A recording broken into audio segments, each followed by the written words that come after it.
Peace, everyone. Welcome to another BABTalk, episode 10. Brother Asafo here and your boy Geechee.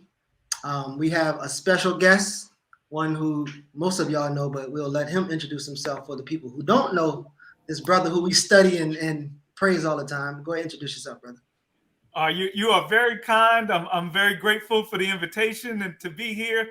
I'm Darrick Hamilton, the director of the Institute on Race, Power, and Political Economy, and a university professor and Henry Cohen Professor of Economics and Public Policy at the New School. Awesome. So it's a pleasure to have you with us. It's an honor to have you with us, and we know you got a lot going on your schedule. So we're going to get right into the questions here. My first question for you, brother, is tell us a little bit about the Institute on Race, Power, and Political Economy. What is the goal of that institute, and what are you all setting out to do for on that? Yeah. So we're situated in a university, so we begin with research, and from my perspective, research allows us the tools to try to uncover and understand relationships and phenomena with some integrity and some rigor. So you might call that the truth building stage. And then, unlike some other research institutes, we got values and goals. And this was your original question. Our goals are to generate economic inclusion, civic engagement, and social equity, with an understanding that these issues can't be reduced to just class reductionists, understanding the inseparable roles of race, identity stratification as it relates to economics and politics, recognizing that when we think about economic well-being, obviously government and policy has a lot to do with that. So it's not novel if I tell you that economics and politics are related, or hell, it's not novel if I tell you that race and economics is related. But what is novel, perhaps, and what we do at the Institute is recognize that all three are inseparable. In other words, the ways in which policy is created, the ways in which an economy is stratified, all three have to be intricately linked. How do you get a white dominant political class to go along with 50 years of growing concentration at the top? Well, you offer them relative status. You say, however bad your lot in life may be, at least you ain't black, right? So that's one dynamic. So our institute is beginning with these type of foundations. But like I said, we begin with research, and we have the comparative advantage of being situated in a university which is committed to trying to understand scholarship in a way to better understand relationships and phenomena. But we don't just stop there, because we're not just into knowledge for the sake of knowledge building. We apply it in a way to lead to the goals that we describe, to offer human capabilities to facilitate that, the ability for people to have authentic agency in their lives. But then we also know that to affect change, you need public engagement. So we got research, application, and public engagement. We try to come on shows like this so that, one, you can kick the tires and hear if what I'm saying is making sense. You can tell me where you're looking at the wrong things. You really should be focused on this. And hopefully I can have some value added in offering perspectives, learned knowledge to help forge these movements to actually lead to change. So tell me this, oftentimes when we organize it in Black spaces, a lot of folks are almost anti, politics. So Black folks who are a victim of public policy believe that somehow they can escape policy or politics and live in this separate economy. How do you disabuse people from this thought or mindset? At the beginning, they're not separable. So at the beginning, you can't think about economics without politics. At the beginning, from a foundational standpoint, take the word market. A market is a political construction. It's not some natural, inevitable phenomena. That there are social structures by which people come together to define the terms of transaction. So from a fundamental perspective, you can't think about the economics without politics in a realistic way. But then, it's also important to know when thinking about power. And I love the fact that the institute that I'm a part of has power in its name. Everything we're talking about is really about power. Power as an input and power as an output as well. In the end, we want to be able to affect change in our lives, and that's power. And in order to be able to affect change in your lives, you need power.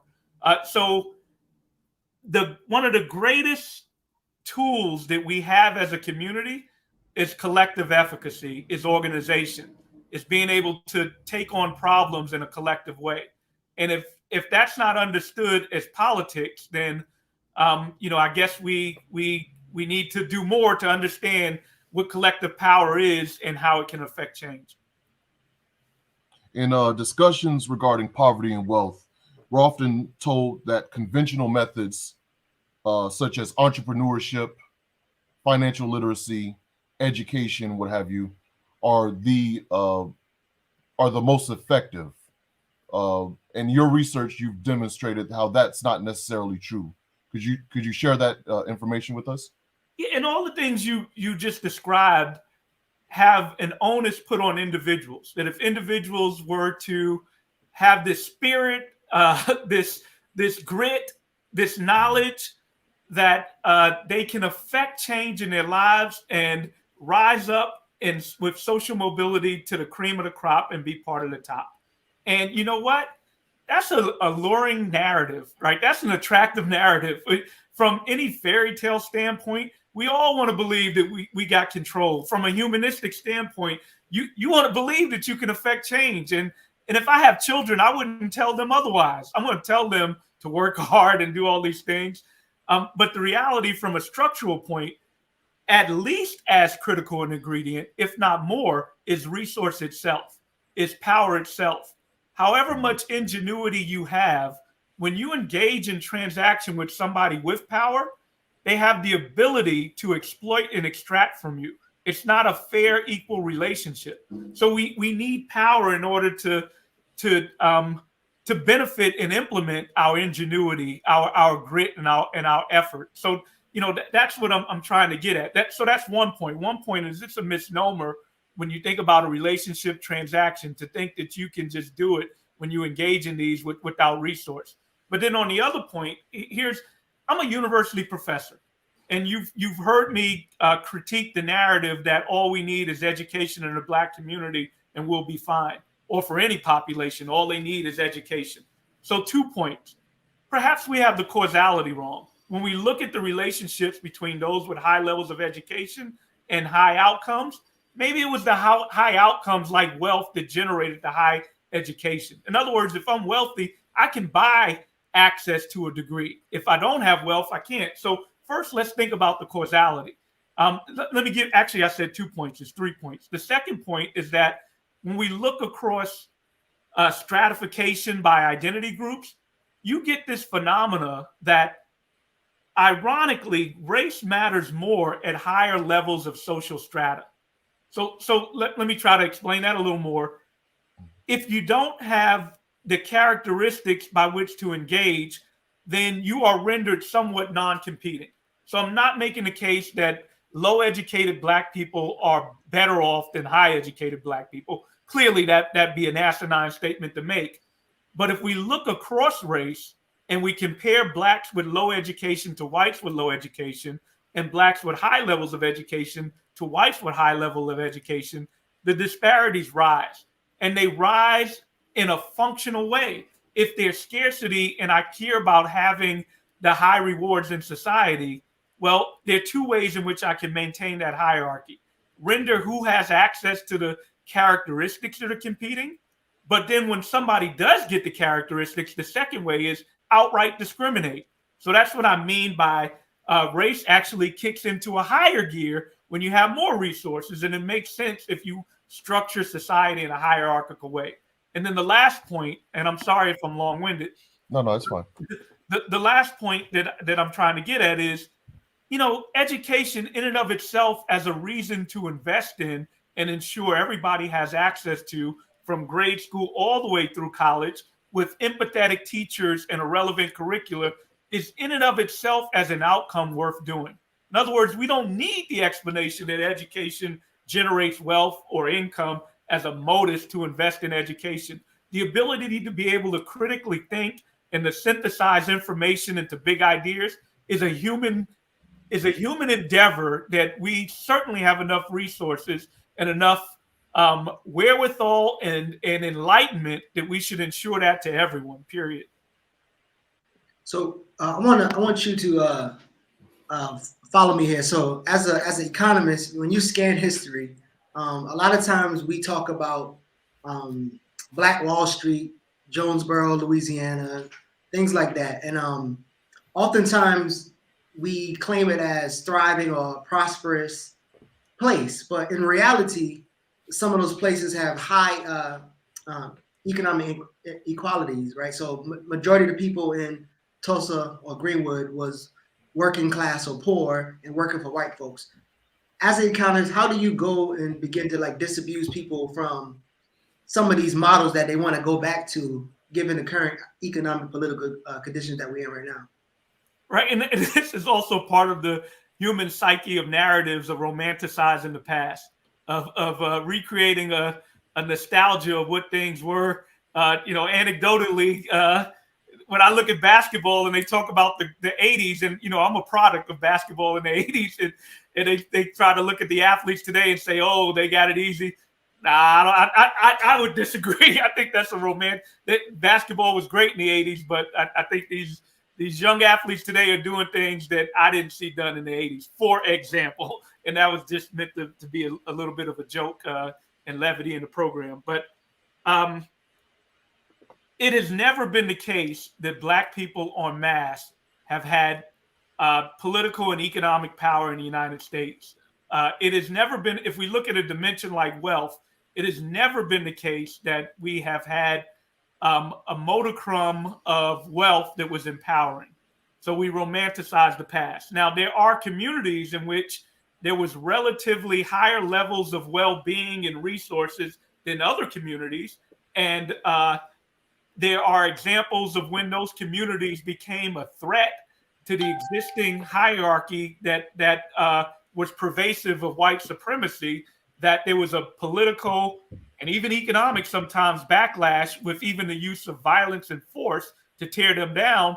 And that story is worth telling as well. So, I would say that from a relative standpoint, Greenwood and Tulsa in Tulsa was a community that had acquired resources in both a relative and absolute sense for Black people more than other places in the South in that time period. And probably in response had that the Tulsa riot, the Tulsa race massacre, not riot, race massacre as a backlash. So, I'm being long-winded, but to answer your question, we romanticize in a past that's not completely accurate.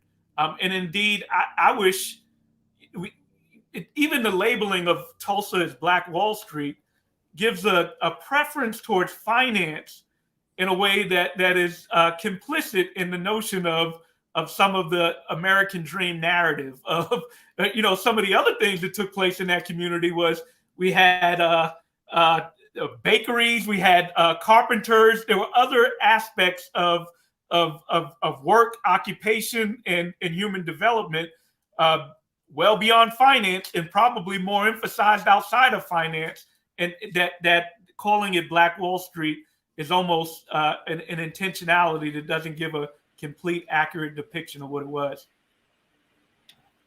Could you speak with us a little more about the culture of poverty thesis and why that has been inimical to, I guess, the movement towards wealth equality? Yeah, and I guess if we put the culture of poverty thesis in a historical evolution, it even might even be particularly useful, because again, we led with the point that stratification along identity, economics, and politics are inseparable, not just in the United States, but that has been true throughout human history. And that understanding allows us to understand power in general better, and having that comparative lens leads us to an approach and understanding that allows for a new course, because none of this is inevitable. We could have a more moral society. This is something that's attainable. So the culture of poverty thesis evolved in response to some of the gains that took place during the civil rights movement, or I guess ramped up and accelerated from some of the gains that took place during the civil rights movement. You know, before the civil rights movement, there was a stratification largely grounded in biology, where the world order was that Black people were just genetically inferior. So some of that narrative about genetic inferiority was not as politically feasible as society was moving on, in part from not just the United States, but geopolitics in general. So a shift to a narrative of a culture of poverty still allowed inequality to be intrinsic to the group that wasn't doing well. And also, from a political standpoint, allowed government to be absolved of a social responsibility of intervention, and said that as a result of conditions of the ghetto, as a result of previous discrimination, Black people have developed attitudes and norms that are detrimental for their own success, that they have become welfare queens, deadbeat dads, and super predators in a way that if only they get their act together, they could be better. Their lot in life could be better. And what's more, if we give them resources, not only is that an undeserving allocation of resources, but it would further create dependencies to make them worse off. In other words, giving them welfare or any type of cash rewards or anything else will only serve the purpose of doubling down on those incentives where they engage in these detrimental attitudes and behaviors in a way that makes them even worse off. So you can see the politics of that narrative. You can see the economics of that narrative and the evolution of that narrative in a historical perspective. It has still allowed the system to exist that was in the past, but did it in a way that was consistent with the shifting norms of not being called an outright racist because you believe in a genetic inferiority. So in other words, it added a contextualization that still allowed for a similar situation. And some that might have a conservative perspective might say, well, if it's true, it's true, right? Because a theory is a theory. You can people can come up with reasoned explanations for various things. And I dare say, actually, that's wrong. A theory is not a theory. A theory is part of product of our socialization as well as our politics. But nonetheless, ideas can be generated, and we need to turn to empirics to try to understand if indeed these ideas are validated or not. And with the cultural poverty thesis, again, one of the things I led off with, which is ironic, of how you can't reduce inequality to this class reductionism, is that the disparities across Blacks and whites don't dissipate at higher social strata. They actually increase. And that's true today, and it was true in the 60s as well. So if you're watching on YouTube or Facebook, we're only going to go for 30 minutes today. All three of us have an engagement to get to, so make sure you get your questions in, and we can dive into that. So one of the things we talk about as a think tank and organizers is like we want African-centered, Pan-African economists, right? And your work is one of the works that we pull on the most. So my question is, how do you have a position on the redistribution of wealth? And then what is the consensus among your colleagues in different political spaces? Like, do you see people agree with your statement that you're going to make, or less people agree with the statement? So I'm going to start with the latter of if they don't agree with it, right? Politics are not static. So I've worked on ideas with others around things like federal job guarantee, baby bonds, and I think, Geechee, part of your question is alluding to reparations. So let's call it and reparations. And I'll get a reporter ask me, well, I hear you with those things, but give me something that can actually get done. What do you, right? They give me the question of, and my response is, if we don't, one, I actually believe that these things are right and actually can and are attainable. And two, the status quo would lead us to believe that they aren't. So politics are evolving, and if something's not realistic today, it may be tomorrow. So whether the discipline or politics agree or not, that ain't going to stop me. I'm committed to justice, and I know this ain't what you're asking per se, but I will say this: commit to justice because it's the right thing to do. That's something for which we don't need evidence. That's something for which it can be dogmatic. I follow it because I fundamentally believe in justice. The question about redistribution. Yeah, I mean, economists today oftentimes emphasize property rights. I emphasize human rights. I emphasize inclusive human rights, and among which economic rights is a critical element. If you want to have human rights, you need political rights, civil rights, social rights, cultural rights, but an anchor has to be economic rights. I mean, in fact, this neoliberal moment that we have right now emphasizes things like the right to vote, the right of civil rights, whether we realize it or not. It's disingenuous if you don't include economic rights. If you don't have some base level of resources by which to engage, you have no agency in your life. Rather, you're vulnerable to either exploitation or you're at the whim of charity, somebody offering you something. So at a base level, we need economic rights. So reparations.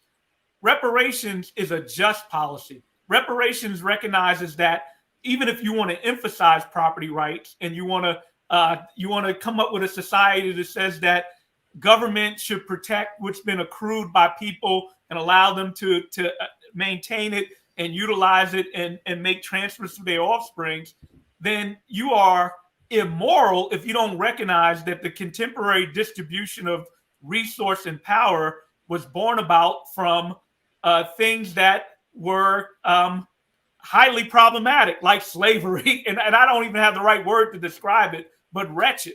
So if you want to make an argument for property rights, then you absolutely need to, if you're consistent and if you're grounded in justice, in my view, then you also should be advocating for reparations, for to recognize what has taken place in the past and the ongoing, and correct for that in a way that redistributes resources in a more just way. So, I support reparations for a variety of reasons. One, it's just and the right thing to do. But also, from a political dimension, if we want to get away from the narratives that are inaccurate, that describe and ground poverty and inequality in things like grit and things like attitudes and norms, we need reparations, because what reparations also include, in addition to the redistribution, is a full-throated acknowledgement from government that these things happened and that we were responsible for them. And what that does is limits the ability to come up with narratives about inequality that are inaccurate. In other words, the authority of recognizing this not only restores dignity to a population that's told that they ain't shit, that they this, that, and the other, but it also limits the capacity to come up with inaccurate narratives, but rather grounds inequality in what it actually is grounded in, which is resource deprivation in a way going forward. And I dare say that's not just a limited benefit for Black people. That's a benefit for white people or anybody else who's poor as well. Because, what do we do about white poor people? We describe them in, I'm going to try to be clever and use a word, niggardly terms, in ways that racializes them. We describe them as something other. We describe them as being wretched in a way that is very grounded in racial terms. So it will lead to a better society in general because it more accurately puts the onus of inequality on what it is, which is resource and other types of power deprivations. So we have a few questions in the chat. But before we get to those, I want to ask you just really quickly. You've been very influential in the popularizing of the policy of baby bonds. So if you could speak with us a little bit about that. Reparations, we've just touched on somewhat. So baby bonds and federal jobs guarantee. Yeah, and I'll start with and I know, look, I could spend an hour talking about these, y'all know that, and I know we got questions, so I'll try to start with an overview and make the point succinctly. One is baby bonds, federal job guarantee, single payer health insurance, Medicare for all, public banking, guaranteed income, what King and the Poor People's Campaign has talked about and is still talking about. I can keep going. There's a recognition that there's a certain enabling resource that without them, people don't have power in their lives. So we're not talking about the right to go to a disco, although if somebody go to a disco, good for them, that's their choice. But we're talking about ensuring that people have an adequate quantity, quality, and access to certain goods and services that without them, they are vulnerable in the ways in which they engage in life. Or if we want to put a positive spin, that they are empowered to affect change and to be self-fulfilling in their lives. And one is capital, a right to capital.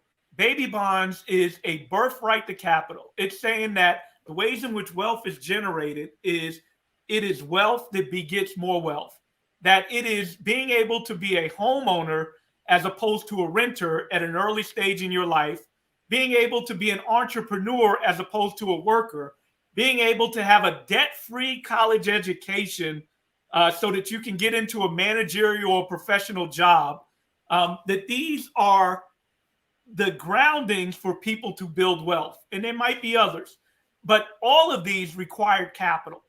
So however smart you may be, however hardworking you may be, without capital, inequality gets locked in. So baby bonds is intended to ensure that everybody born has a base level of capital, and that when they become a young adult, they can access that capital so that they can get into a resource that will passively rise over their lives. You know, I like to say tongue in cheek, the difference between a renter and a homeowner often amounts to a down payment. So baby bonds is intended to provide that down payment, for instance. Federal job guarantee, you know, again, inclusive economic rights. And by the way, I ain't the first person to talk about this. We can go to the United Nations in response to World War II and the aftermath of fascist Germany, came up with human rights, the United Nations Declaration of Human Rights. And in that, they talked about political rights, civil rights, cultural rights, social rights, and the part that we forget about is economic rights, where government has a responsibility to ensure these things, to ensure that if you're sick, when you're vulnerable, at your most vulnerable point, you should not be thinking about finance. You should have the privilege, you should have the right to be able to engage with a healthcare system where at that point, finance should not be on your mind. This is a human condition if you want people to be have power in their lives. So that baby bonds, federal job guarantee, and reparations. I wrote an article about these being a three-legged stool for economic and racial justice. There are other policies which I talked about as well, but if I had to just pick three, those might be the three. And let me also say, reparations and baby bonds aren't substitutes, they're complements. Reparations is a retrospective approach that recognizes that sordid past. It has that truth and reconciliation, and it's the most direct and parsimonious way to redress Black-white wealth inequality.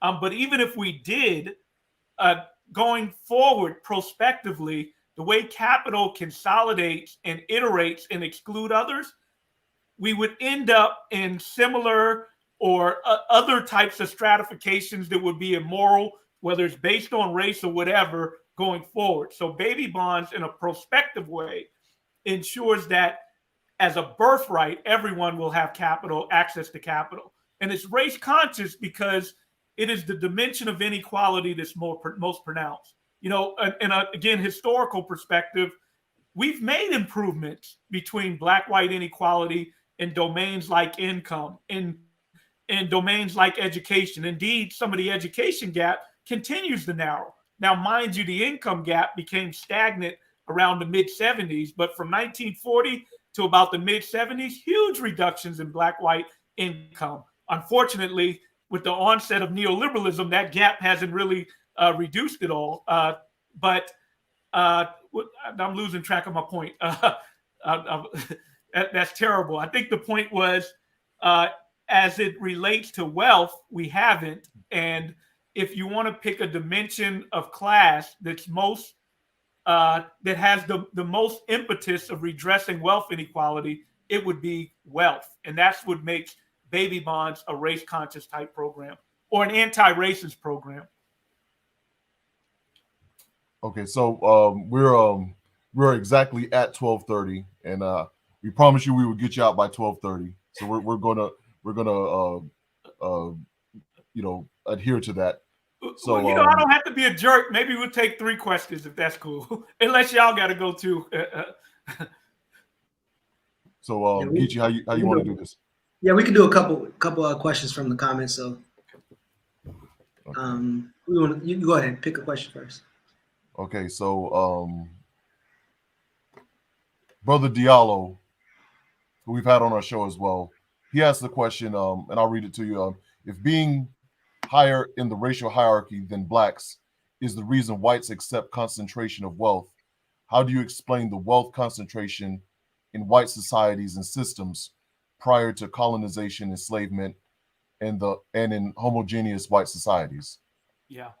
Well, I mean, one, in more homogeneous societies, oftentimes, and you may find some counterexamples, you end up with less disparity than in societies where there's more heterogeneous populations. But the general point is that these problems are not unique to the United States, nor are they unique to this contemporary framework, that this is how power works. So if we were to generalize and extrapolate larger into other societies, you will, the point I'm trying to make, it is the positioning of some other group, whether that's based on ancestry, hell, we can base it on gender or some other identity stratification that allows for a structure where capital, both political and economic capital, can seduce a dominant population by offering them relative status. Basically, there's a trade-off between absolute status and relative status. People care about status. And to the extent that you feel that you have less agency in where you appear in absolute terms, you're vulnerable to seduction of saying that, well, at least you're not that group. At least you're better than somebody else. And that is the point I'm trying to make. And that is the ways in which I think neoliberalism is operating today. Let's make it real quick. When Trump said to a white working class whose position, in the Obama recovery was still one of, it was, in general, we had the oxymoronic notion of a long recovery that was jobless and where inequality grew. We didn't end up in a Great Depression, but as society became more unequal, in my view, it presented the conditions for somebody like Donald Trump, a despotic leader, to come with a political narrative that was appealing to a white working class, where he said, however bad your lot in life may be, at least you're not Mexican, and I'm going to build a wall to protect your way of life. That political messaging is, I guess, what I'm trying to get at, that ability to seduce. That we know his policies of a tax deduction weren't beneficial from an economic standpoint to a white working class, but he did offer them something that was of value to them, which was saying that we're going to restore your hierarchical position in a ways that you felt was being entrenched upon. Not that it was, but in a ways that you felt was being entrenched upon.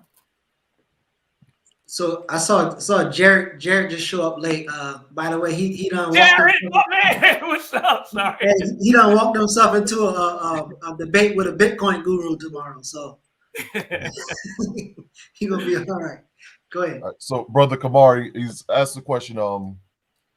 Curious if we if we've never had economic and political power in the U.S. in the past, does the good professor think we should try and obtain it in this space, the U.S., that we increasingly don't control? That's the last part. Don't control.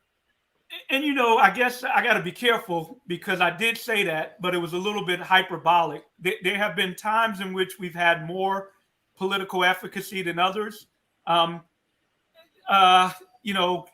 civil rights movement, I dare say, not dare. The reality is that there were some gains made in the civil rights movement. Like I said, income is still grossly unequal, but we're in a better income position in the mid 70s than we were in 1945. Similarly, the ability to engage in politics was better in the mid 70s than it was in 1945.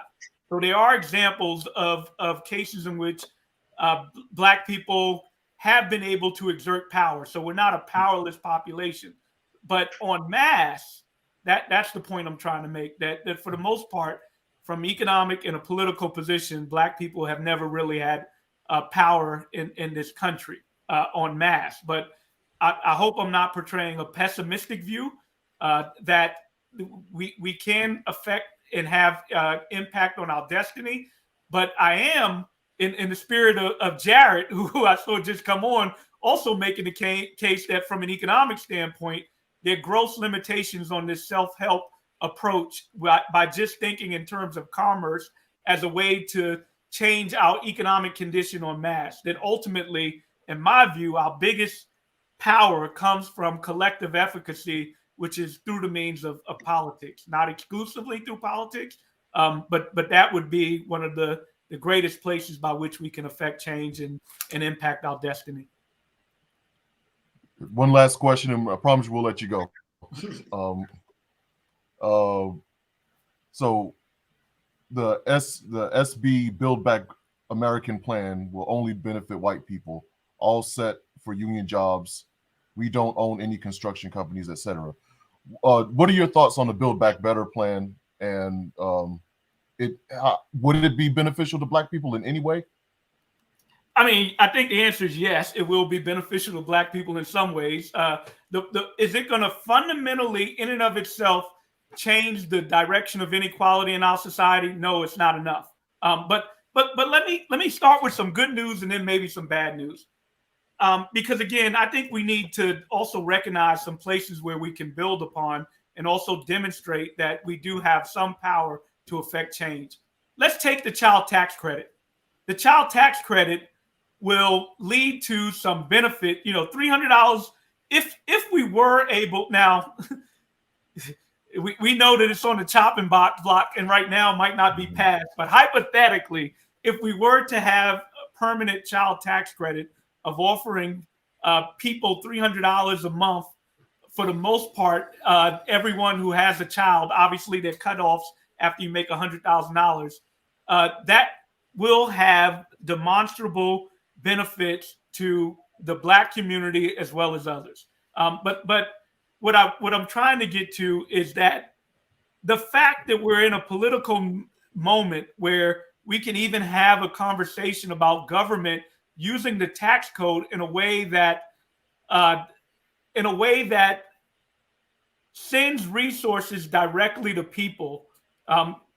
Y'all did a change of screen and got me a little confused looking at myself. Sorry. In a way that sends resources directly to people is very different than the moment we were in when Bill Clinton took office. This is the 25th year of welfare reform. Remember that period where we couldn't fathom offering unconditional cash to poor people. And that was very racialized. We had the images of the welfare queens. Y'all remember it. Sister Soldier was used as a tool in that movement. Y'all could probably cite it better than me.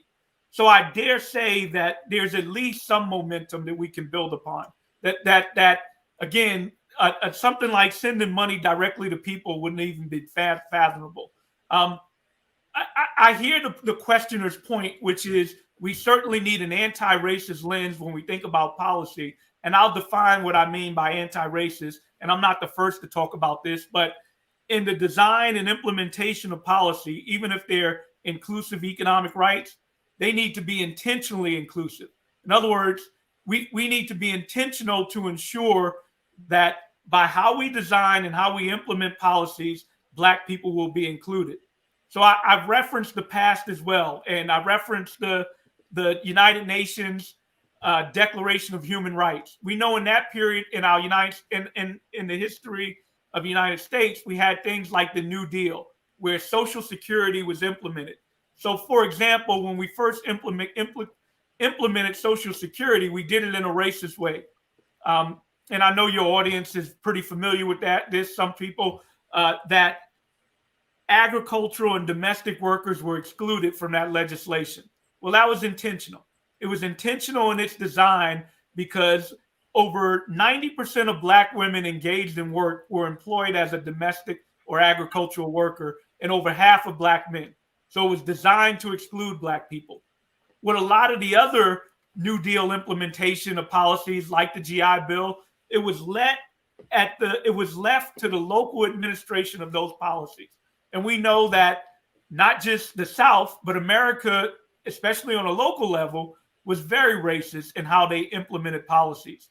We can look at the land loss of Black farmers and see how the Department of Agriculture defrauded Black people of land in an intentional way, even if the policy itself didn't say that Black people weren't going to get it.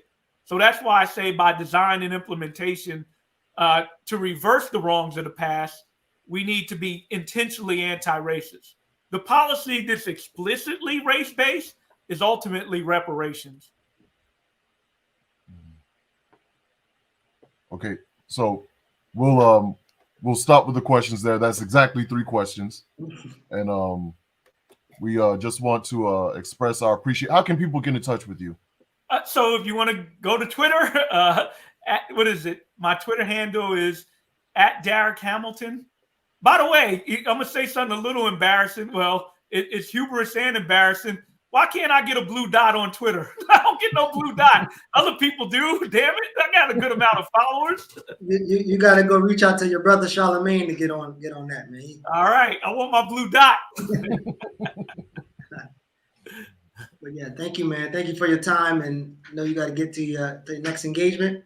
Everyone, rewatch, share, comment, and we'll engage later on in the comments. And let me say real quick, I appreciate y'all so much, and these issues are obviously serious, but you got to find joy in life, so add some levity. So sometimes it's good to be a little bit jovial, but the truth of the matter is that we're talking about sobering issues. But I really do believe that despair, pessimism will only facilitate the status quo. We can look throughout human history and see examples where change, however sustaining or not, has occurred, and really commit to that gold star justice and do it simply because it's the right thing to do. By the way, Sugar Booger gonna get you your blue dot. She know Kamala Harris phone number. I appreciate you, Sugar Booger. All right, man. All right, y'all have a good one. All right, peace.